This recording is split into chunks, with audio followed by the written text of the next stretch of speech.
Dian, ons werk elke dag lekker saam in hierdie bedryf met klomp interessante goeders. En die industrie, soos ons weet, het baie verander in die laaste jaar, 2 jaar. Hoe sou jy sê word die tegnologie en intelligensie en wat AI vandag kan doen, dag tot dag in Sakeliga gebruik en wat is die grootste voordele en vordering wat die organisasie daarvan gekry het? Dankie Chris. Dit is natuurlijk 'n groot vraag. Ek sou dit beantwoord op deur kortliks te sê dat 'n klein organisasie wat openbare belang litigasie doen, het nie die vermoë sonder tegnologie om vinniger as die pas wat in die staat beleid maak te kan ontleed nie. Sakeliga het nog altyd 'n beleidsontleding afdeling gehad wat nou saamwerk met die regsafdeling en die normale werksvloei is om die beleidsomgewing dop te hou, byvoorbeeld die staatskoerant en parlementêre debatte, en dan 'n gevoel te kry van, jy weet, wat is nuut? Waarmee word ons weer hierdie week gekonfronteer? Is dit nog 'n NHI wetgewing? Is dit nog 'n BEE beleid? Of is dit een of ander verborge beleid wat daar nie agterste hoeke van die parlement gemaak is, waarvan niemand regtig weet nie, maar wat vir 2 jaar 'n groot impak gaan hê. En ons het ek dink ons het 'n baie gedigte beleidsontledingsspan, maar die punt is ons mis 'n klomp goed en dis nie vir ons, selfs al weet ons van beleid en slegte verskywings in die beleidsomgewing, ons het nie die vermoë om met 'n klein span deur alles te werk en te weet wat skadelik is nie. So dit was histories ons uitdaging gewees. Hoe ons daai uitdaging nou oorbrug is ons gebruik 2 goed, masjienleer en kunsmatige intelligensie, om beleidspatrone te ontdek, om ons ook in kennis te stel van beleid wat gemaak word en baie belangrik wat die inhoud daarvan is en hoekom dit relevant is vir ons litigasiestrategie. En ons wen dit met baie goeie vrug aan op die oomblik, baie van dit is nog eksperimenteel, maar ons is reeds by 'n punt waar ons week tot week goeie beleidsinsigte kan kry sonder dat ons ooit 'n beleid hoef te gelees het, en dit val reglyn binne ons litigasiestrategie om goeie leidrade te ontwikkel vir wat die volgende groot hofsaak gaan wees. So jy sou sê die hoof voordeel wat hierdie organisasie gee is meer uitset per eenheid tyd. So waar voorheen jy dalk 'n beleidsspan van 20 of 50 mense sou nodig hê, kan 'n mens nou met 'n beleidsspan van 2 of 3 mense en noem dit 'n paar robotte dieselfde tipe uitset kry en ook miskien van 'n meer konstante sekere gehalte. Ja, so ek hou daarvan om te dink dat een KI-agent kan vir ons die ekwivalent van 50 menslike beleidsnavorsers se werk oplewer in 'n week. En ek sê dit nie ligtelik nie. Dit is die tipe resultate wat ons kry en ek dink ook dit is die tipe resultate wat ander organisasies sal vind as hulle van soortgelyke werkvloeie gebruik maak en net begin speel met hierdie tegnologie. Kyk, op die mees basiese vlak en meeste van die lede van die gehoor wat hier sit en die luisteraars doen hierdie alreeds, is om op ChatGPT te gaan en 'n PDF-dokument daarop te laai en te sê, wel, vertel vir my wat hier aangaan. Nou, die probleem is, dis nie volhoubaar en skaalbaar as jy 500 dokumente 'n week moet nagaan en soos jy gesê het, jy wil 'n konstante vlak van gehalte hê binne 'n bepaalde denkwyse. So dan moet jy begin om agente op te lei wat dit redelik autonoom kan doen, sonder dat ek elke keer 'n dokument hoef op te laai op ChatGPT, waar jy eintlik met 'n hele databasis vol beleide en dokumente sit wat elke week opgedateer word en sistemies daardeur kan werk. En dis die vlak waar ons nou na gevorder het. En sou jy sê dat daar 'n verskil is tussen kunsmatige intelligensie wat proaktief gebruik word deur 'n mens en dan, ek wil sê in die agtergrond outomaties hierdie goeters dophou en moniteer en miskien is die gebruik wat meeste mense ken is jou ChatGPT proaktief, jy gaan op jy vra 'n vraag, maar watse gebruike sou jy sê hardloop in die agtergrond wanneer almal slaap, wanneer dit naweek is, dan soek hierdie intelligensie soek nuwe hoeke op dinge en wat is jou siening en mening en wat is die huidige toepassing van daardie tipe intelligensie? Ja, dit is die sprong wat ons moes maak. Is as jy 'n groot taalmodel soos ChatGPT gebruik, daar's altyd 'n mens, met ander woorde ek of jy of iemand anders wat die agenda moet dryf en daai taalmodel op 'n sekere paadjie moet sit en hom moet dryf en jy moet 'n sekere vlak van insig hê om goeie antwoorde uit hom uit te kry. Nou, dit vat ook baie tyd. Ek kan nie heeldag voor my rekenaar sit en deur dokumente soek. Ek gaan baie goeie uitsette kry, maar daai uitsette skep op sigself my werk want ek moet dit nou weer gaan nagaan. So die sprong waarna ek dink jy verwys is om met sagtewareontwikkeling al die beste dele van groot taalmodelle en masjienleermodelle in 'n geoutomatiseerde werkvloei saam te bind sodat hulle sonder menslike toesig te werk kan gaan.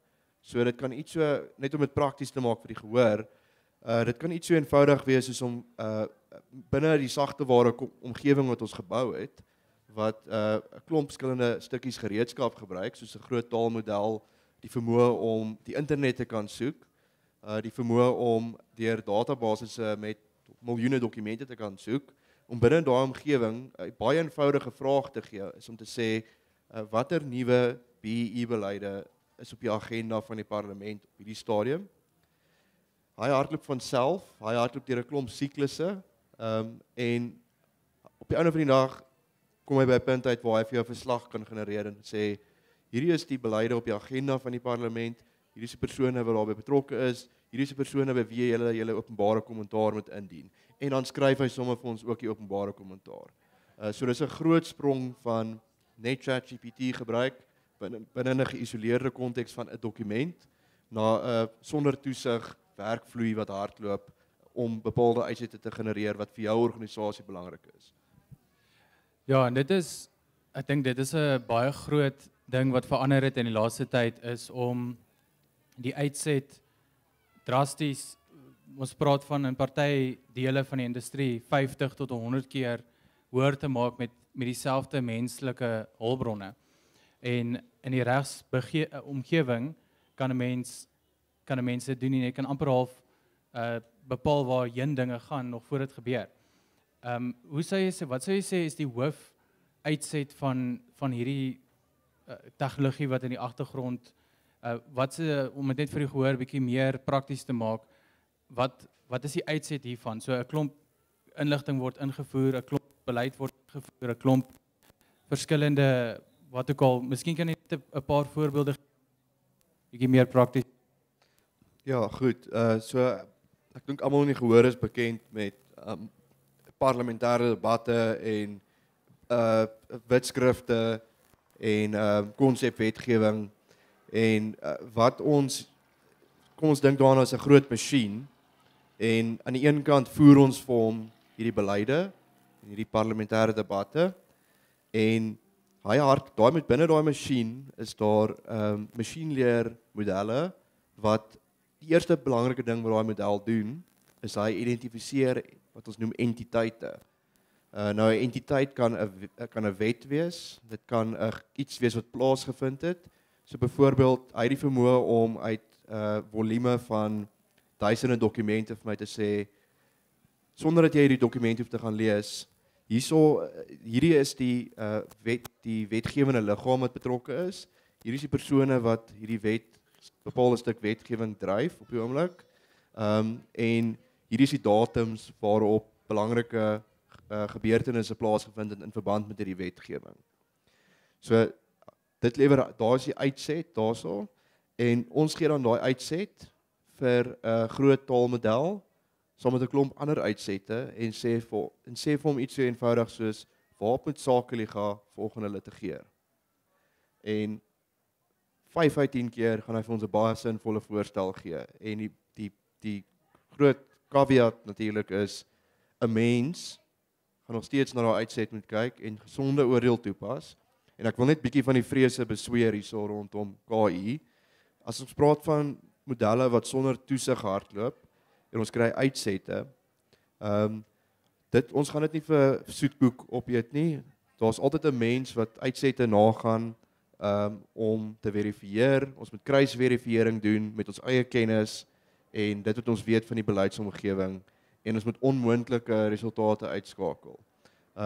So baie prakties, wat dit beteken is, ons is waarskynlik 100 keer meer op hoogte van wat in die beleidsomgewing aangaan, met geautomatiseerde beleids, wat ons noem briefings, om te weet wat aangaan van week tot week, en ons het waarskynlik 100 keer meer die vermoë met dieselfde grootte span, om inhoudelik te weet, watter van daai beleide is baie skadelik vanuit ons oogpunt, en waar ons moet gaan litigeer, en wat gaan 'n lewensvatbare hofsaak wees.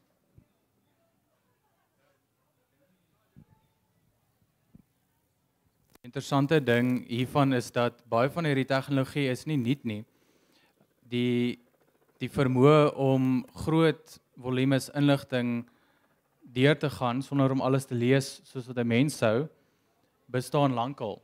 En miskien kan ons 'n bietjie vinnig praat oor hoe daai tegnologie werk en gebruik word. Google Maps is 'n goeie voorbeeld van hoe daai tegnologie al baie lank gebruik word. En wat eintlik in die laaste tyd gebeur het is, iets soos ChatGPT het baie meer in die formaat wat mense gewoond is, genaamd taal, kunsmatige intelligensie begin wys. En dis dink ek baie mense dat dit is nou 'n nuwe ding, maar dit bestaan eintlik baie lank al.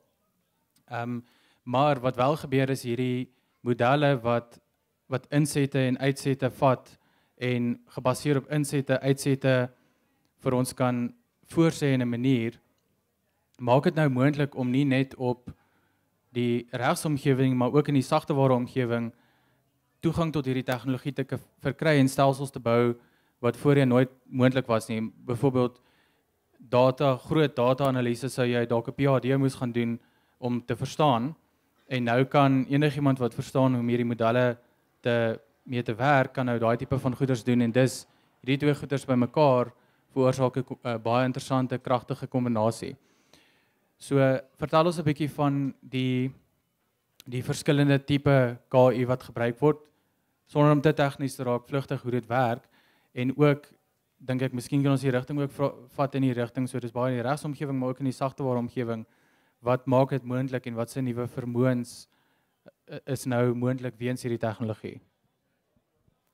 Ja, Chris, so wat baie interessant is hierso is, ek het nou verwys na ons skryf ons eie sagteware om al hierdie beste dele van die groot taalmodelle en masjienleer bymekaar te trek om vir ons uitsette te gee. Maar daai sagteware op sigself bou ons met kunsmatige intelligensie. So dis kunsmatige intelligensie wat kunsmatige intelligensie gebaseerde sagteware bou wat kunsmatige intelligensie gebruik om uitsette te lewer. So dit, ek dink wat die gehoor dalk moet verstaan is dat 'n sagteware projek, en ek wil eintlik vir jou binnekort daar vra, want jy's aan die stuur van dit by Sakeliga, maar 'n sagteware projek wat ons 'n jaar sou neem om te bou, veral in die konteks van die beleidsomgewing waarna ek nou verwys het, neem ons nou minder as 'n maand om te bou. En ek dink jy sal met my saamstem, dit gaan al hoe vinniger begin raak. En wat ek vir jou wil vra, Chris, is as ons die vermoë het wat ons het om 10 keer vinniger sagteware uit te rol, wanneer kom ons by 'n punt waar dit so vinnig begin raak dat die mens wat eintlik aan die stuur bly van hierdie projekte, sagteware projekte, nie meer kan tred hou daarmee nie? En hoe bestuur ons die moontlike risiko's daaraan verbonde? Of dalk anders gestel, as jy 'n sagteware ontwikkelaar is wat van KI gebruik maak, watter wigte en teenwigte moet jy vir jouself skep om nie die risiko te loop dat jy later nie meer gaan weet wat aangaan nie? Dis 'n interessante vraag. So ons bou natuurlik tegnologie by Sakeliga om hierdie moontlik te maak, En ek sou sê die hoof manier om daaroor te dink is voorheen sou jy in 'n IT-span, kom ons sê jy het 50 ontwikkelaars en jy het dalk een CIO of 'n CTO wat met die span werk. Hy moet hierdie 50 ontwikkelaars in parallel laat werk en hy moet die besigheids of dit wat die besigheid wil toepas, moet hy in die regte rigting met sagteware dryf om dit reg te kry. Wat nou gebeur is, in plaas daarvan dat dit dalk 'n CIO of 'n CTO is met 'n span van 30 of 50 mense, het jy nou een persoon met 10, 20 of 30 robotte. So wat baie mense doen is hulle bou sagteware met ons praat van robotte, hulle bou met een robot op 'n slag, maar dit beteken een mens bestuur een robot. Nou dit doen jy op 'n sekere manier en dis hoe baie mense nou werk en begin. Hoe ons daaroor dink is, ons moet 'n span van 3 mense kan skaal na 30 wanneer ons wil of wanneer ons nodig het. So ons kan daai sagteware bou op 'n manier wanneer dit nodig is. En hoe ons doen is 'n manier om die gedeelde konteks tussen die robotte te bestuur. So hierdie robotte het geen konteks van hulle begin van wat aangaan of wat voorheen gebeur het nie. En wat ons doen is ons het 'n gedeelde geheue tussen hierdie masjiene om in 'n rigting te gaan. Dis wat baie belangrik is dat die mens nog steeds die rigting bepaal en jy gebruik die masjien of die robot om daarbey uit te kom. So jy kan amper half dink jy het hierdie puzzle wat jy wil bou en jy het al hierdie stukkies wat jy bymekaar moet sit, maar hoe kan jy genoeg van die visie of die uitset deel sodat die robotte wat werk daarbey kan uitkom? So Dankie Chris. Ek wil ook net een stapie terugneem en net vra, weet, verstaan groot taalmodelle werklik kode goed? Weet hulle wat hulle doen? Hoe weet hulle dat hoe simuleer hulle die skepping van kode om op 'n vlak te wees wat 'n IT-span van 30 kan doen? So ek dink hoekom ek dit vra is lede van die gehoor wonder dalk, jy weet, is groot taalmodelle regtig daartoe in staat om groot stelle sagteware te skryf op 'n manier wat mense dit sou kon doen? Dis natuurlik waar kwantumfisika inkom, waar die mens se brein het die vermoë om iets nuut te skep wat nog nie bestaan het nie en dit werkend te kry. Nou wat hierdie modelle doen is hulle vat voorbeelde van kode wat hulle gesien het, soos jy dink byvoorbeeld aan Microsoft se Copilot is gebaseer op GitHub, wat al die kode wat bestaan en nog ooit bestaan het wat developers soontoe gestuur het, dis vir hulle toeganklik. So hulle kan van daardie kode af hulle modelle leer. So wat tipies gebeur is die versoek van die mens om iets te bou is baie soortgelyk aan iets wat reeds gebou is. So wat hierdie modelle doen is hulle interpreteer die versoek en dan gaan soek hulle bestaande kode en 'n variasie daarvan om hierdie ding te maak werk. So baie van wat ons sien lyk asof dit slim is, maar dis eintlik net insette en uitsette baie vinnig by die antwoord. Wat wel besig is om te gebeur op die oomblik met modelle soos Grok is dat wat hulle doen is hulle simuleer uitsette wat nog nie bestaan nie. So hulle sal tipies die uitsette toets en dan sal hulle daarvan af 'n nuwe uitset genereer wat dan nou werklik iets nuut is, maar dit is nog steeds dit word nog steeds gebaseer op iets wat klaar bestaan en dan getoets teenoor iets wat nie bestaan nie. So baie van wat ons sien is dat 'n mens moet hierdie uitsette konstant toets totdat jy die regte antwoord kry en dat dit nogal uitdagend is veral as iets nie bestaan nie. Ja, en ek dink wat hierdie omgewing vir ons interessant maak is, ons is nie die ouens net terloops wat die groot taalmodelle bou nie. Daar's 'n baie mededingende industrie in Silicon Valley wat hierdie groot taalmodelle bou. Die vraag is vir Sakeliga en ek dink baie ander organisasies is, hoe kan ons dit op die mees kostedoeltreffende manier gebruik, dit wat reeds gebou en beskikbaar is binne ons eie omgewing. Ek het baie gepraat oor die beleidsomgewing. In die konteks van sagteware, vind jy dat jy 'n baie slim manier moes ontwikkel om tred te hou. Jy het nou daaraan geraak, maar ek wil eintlik hê jy moet net bietjie ingaan. Hoe lyk 'n gedeelde geheue vir robotte? En jy weet, hoe werk robotte saam om 'n stuk sagteware vir jou te skryf? So daar's natuurlik verskillende tegnieke. Die tegniek wat ons op die oomblik gebruik is om die robotte in wat ons noem verskillende personas te sit.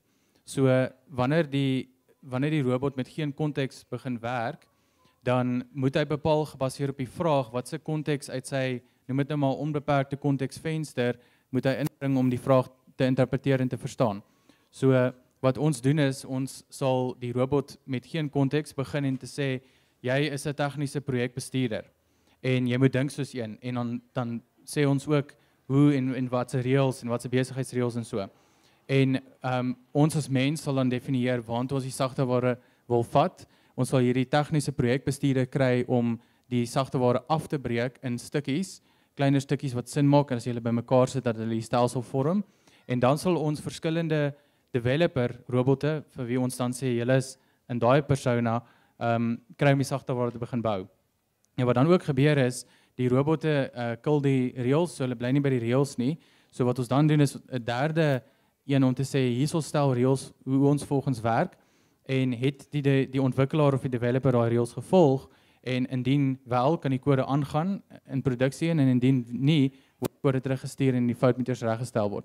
So ek sou sê baie soos wat jy 'n tradisionele span sou bestuur, 'n tradisionele span van mense en ek dink dis wat hier belangrik is daai goeie beginsels wat nog altyd werk verander nie, dit bly dieselfde. Ons bestuur dit nou net op 'n ander manier. So natuurlik is die vraag wat almal vra is wat gaan die mense rol in hierdie alles wees en ek dink soos die Engelse sê musical chairs. So ons gaan nie ophou in totaliteit om die sagteware te bou nie, ons gaan net op 'n ander stoel sit. En dis hoe ons dit doen by Sakeliga. Goed, so jy het werklik 'n robot wat spesialiseer in een deel van die werkvloei en 'n ander robot wat spesialiseer in 'n ander deel daarvan. En jy het vir hulle vertel wat hulle moet doen om daai funksies te kan uitoefen. En mense sou dit analogies kon toepas in byvoorbeeld 'n regsomgewing waar jy het 'n robot wat 'n klerk is wat baie van die basiese werk doen. Jy het 'n assosiaat wat 'n spanbestuurder is wat baie van die nagaan werk doen en dan het jy 'n expert prokureur of advokaat wat werk nagaan en dit terugstuur na die ander robotte toe as dit nie voldoende is nie. Verstaan ek jou reg daar? Ja, ek dink die wat mense doen wanneer hulle die tegnologie begin gebruik is om te sê ek gaan sit voor 'n ChatGPT of 'n Claude of 'n Grok of wat ook al dit is en sê ek deel die idee, ek doen die beplanning, ek skryf die kode, ek probeer alles in een sessie doen, maar ons praat van die konteksvenster word dan volgemaak van in al die verskillende aspekte van om hierdie ding te maak werk. So wat ons doen is ons sê een konteksvenster word gebruik vir die beplanning van die projek en dis al wat in daai konteksvenster is. 'n Volgende een word gebruik vir die bou van die projek en 'n volgende een word dalk vir die uitrol of die toetsing van die projek. So wat jy dan kry is in plaas daarvan dat jy ek gebruik altyd die huisbak voorbeeld. Elke keer as jy vir 'n AI sessie of 'n chat vra om iets te doen, dan het jy 'n nuwe konteks, dis gewoonlik beperk na 200,000 of kom ons sê 1 miljoen woorde en soos wat jy aangaan word dit vol en hy begin vergeet van goeters. So jy verloor van jou ligkrag. So wat ons doen is ons sê dink aan 'n vurkheiser om 'n swaar bakkie op te tel. Gebruik een om op te tel eerste vloer toe en in plaas van dat jy vir daai selfe een vra tel dit nou tweede vloer toe, gee ons vir die tweede een genoeg konteks van wat die eerste een gedoen het om dit dan weer 'n tweede dieselfde hoeveelheid. So as jy met sagteware met hierdie konteksvensters dieselfde doen, kan jy geweldig baie gedoen kry met dieselfde robot. Ek dink dis 'n baie behulpsame metafoor en dan kan jy natuurlik seker ook jy het eisers wat saam aan 'n projek werk, maar jy kan meer as een projek op dieselfde tyd hê. Daai selfde model repliseer met verskillende projekte. So jy kan in werklikheid aan 3 verskillende projekte werk wat verskillende stelle sagteware is wat jy oplewer. Ja, so dit is die ander voordeel as jy kan, so wat ons tipies doen is om te sê ons het 3 projekte in parallel met enigiets van 1 na 8 robotte op elke projek. So jy kan werklik in parallel geweldig baie vordering maak op elke slag. Sure. En ek dink dalk net iets wat mense moet oordink is ek dink baie organisasies luister na iets soos hierdie of kyk na iets soos hierdie en dit klink amper te goed om waar te wees en daar's 'n groot menslike koste hier is dat weet as mens hierdie regtig goed implementeer en ons is in 'n voordelige posisie by Sakeliga ons het begin met 'n klein span. So hierdie is 'n natuurlike progressie wat ons moet maak om 'n groter uitset te lewer. Maar as jy reeds 'n baie groot span het, jy gooi iets soos hierdie dinamika in, beteken dit natuurlik jy weet daar's afleggings wat dalk moet gebeur of mense moet 'n ander rol begin aanneem. So is daar enige advies wat jy vir 'n organisasie of besigheid sal gee oor hoe om daai proses te bestuur teen die laagste moontlike menslike koste maar die hoogste moontlike uitset? Ja, die antwoord is, en ek het hom noudag ook gekry en 'n bietjie oor hom gedink, is die vraag was, hoe pas jy kunsmatige intelligensie toe in 'n groot span? En die antwoord is, jy doen nie. In plaas daarvan dat jy 30 mense het op 'n projek en nou 30 mense wat elkeen 10 robotte het, dit gaan chaos word, het jy raak 2 of 3, so jy het 'n baie kleiner span. En so die groter vraag word, maar van wat word van die ander mense wat dan nou nie meer werk nie? En die antwoord is, dit hang af hoeveel sagte ware kan in produksie of in die mark lewensvatbaarheid hê. So kos het 'n absolute maksimum hoeveelheid wat mense gaan eet, en jy kan meer kos groei en maak, maar mense gaan nie meer kos eet nie. Sagte ware het wel nie 'n absolute maksimum nie. Hoe meer sagte ware jy bou, hoe meer sagte ware kan jy bou. So, maar die vraag word wel, ons kan nou die sagte ware bou en dit kan oulik wees, maar het dit besigheidswaarde? So ek dink dis die kernbelangrike vraag. En in terme van 'n bestaande besigheid is om te sê, jy gaan nie en pas hierdie toe in jou hele span en skuif jou hele span nie, maar jy begin baie klein met hoë impak en jy vind dalk nuwe hoeke wat voorheen nie bestaan het nie, en jy implementeer dit van daai hoek af. Ja, en dan nog 'n oorweging daar is natuurlik dis nie verniet nie. Om KI te gebruik om sagte ware te bou en ander projekte te doen is nie verniet nie. So hoe ek dit sien is besighede wat hierdie pad begin stap, moet anders begin dink oor begroting en weet R1 wat vir elke R1 wat jy vir 'n menslike ontwikkelaar spandeer is nie meer dieselfde as vir elke R1 wat jy aan 'n KI ontwikkelaar spandeer nie. En ek dink dit is baie keer moeilik om die kostes te regverdig in die begin tot jy die uitset begin sien. Is dit iets waarmee jy sou saamstem? Dink jy daar is dink jy daar's 'n slim manier om 'n begroting vir jou organisasie op te stel om sagte ware met KI te bou? Ek dink die antwoord op daai vraag is, jy moet die waarde van die verskillende modelle net reg sien. So as jy dink, stel voor jy spandeer 3 na R5,000 'n maand om ChatGPT, Grok, Claude, Gemini, al daai te kry. Dit klink ook baie, maar as 'n mens die uitset of die waarde van dit verstaan, dan is dit nie meer so baie nie. So as jy jou uitsette kan met 30x opstoot deur hierdie subskripsie, as jy net gaan sit en jy gaan nou en dan 'n vraag vra, dan is dit nie baie waardevol nie, maar as jy werklik jou uitset kan opstoot, dan word dit geweldig waardevol. Nou, ek dink om die vraag meer direk te antwoord, ons spandeer tipies in 'n span van 3 ouens wat in parallel werk, soveel soos een ontwikkelaar se salaris in wat ons noem tokens. So dit mag dalk baie klink, maar as jy dink dat jy dalk nou die uitset van tradisioneel 30 mense kry vir die koste van 1, dan is dit nie so baie nie. So ek dink die beste antwoord op daai vraag is om te gaan kyk, maar wat was die kostes en wat was die uitset tradisioneel en wat is dit nou met hierdie nuwe tegnologie? Ja, ek dink dis 'n sinvolle verduideliking en ek dink ons staan naby aan die einde van hierdie gesprek, so ek wil ook afsluit met 'n vraag oor die moontlike slaggate hier. Jy bestuur natuurlik die hele proses op 'n baie verantwoordelike manier. Dit's nie so maklik om te doen nie. Dit klink dalk maklik, maar dit is nie baie maklik nie. Wat sou jy sê is die grootste slaggat vir enigiemand hier wat dieselfde tipe pad wil stap? 'n Fout wat jy uitgeleer het, wat jy nie graag wil sien ander mense moet maak nie?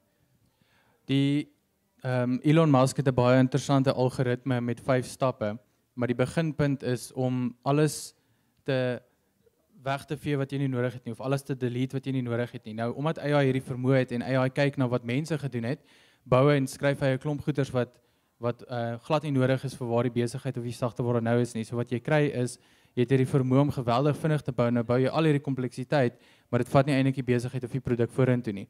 So ek sou sê die grootste slaggat, of een van die grootste slaggate om voor versigtig te wees, is om werklik te sê, okay, ons kan al hierdie goeders doen, maar watter vanuit het ons hierdie besigheid nou en daai beginsel bly steeds belangrik. Wat is die minimum muisvalletjie wat ons nodig het om die muis te vang, dat ons nie al die sagteware bou en dit op die ount nie gebruik nie.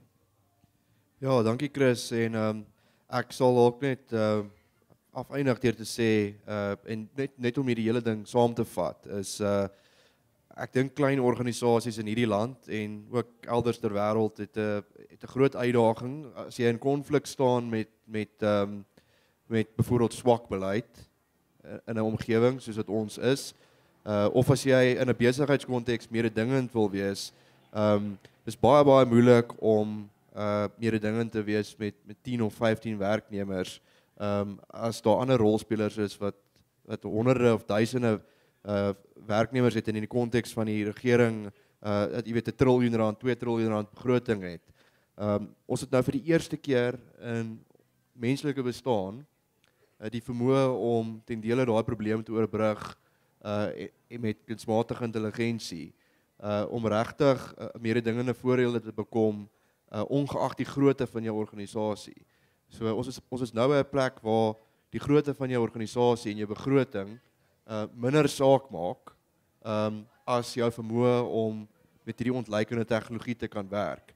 En ek dink regtig dis 'n geleentheid wat elke organisasie wat hiervoor kan sien moet aangryp. En ek dink veral eenersgesinde organisasies by Kragtag, hier's 'n massiewe geleentheid en die grootste fout wat ek dink enigiemand nou kan maak is om kop in die sand te steek, om aversief te wees en om nie te probeer kyk wat moontlik is nie. Verseker so. Baie dankie Tiaan Alberts. Baie dankie Chris.